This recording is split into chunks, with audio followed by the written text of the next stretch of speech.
Жетімдер үйінің тәрбиешісін тонап кетіпті. Ол сондағы балаларымды кінәлап жатыр. Мә!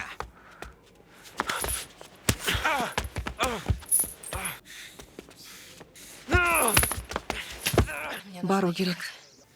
Бәсе. Бөтен біреудің балалары бізден жақын. Төлеген, қашан қайта беруге болады? Бөтен бала болмайды. Бар ендеше. Мен түрмеден бірден жұмаққа түскендей болдым. Тіпті бұлттың үстінде періште жатыр. Ассалаумағалейкум аға. Кішкентай Ханзада. Мен туралы ма не? Кітабымды қайтар.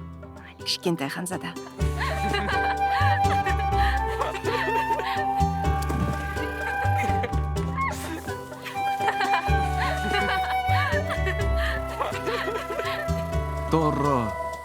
Торро. Ей, бәрі дұрыс па? Қыздарыңызда жедел лимфобласты лейкоз. Қысқасы аққан. Немістер емдеуге дайын.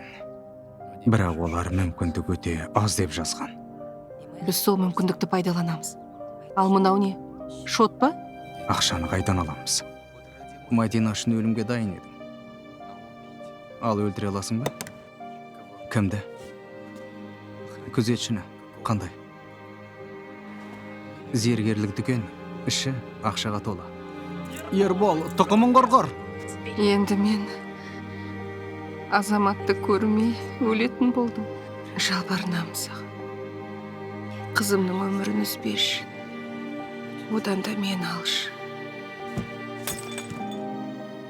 Сен бекер соңымнан еріп келесің. Көрген нәрсең жаныңа батуы мүмкін. Мен өліп бара жатқандай көрінемін, бірақ олай емес.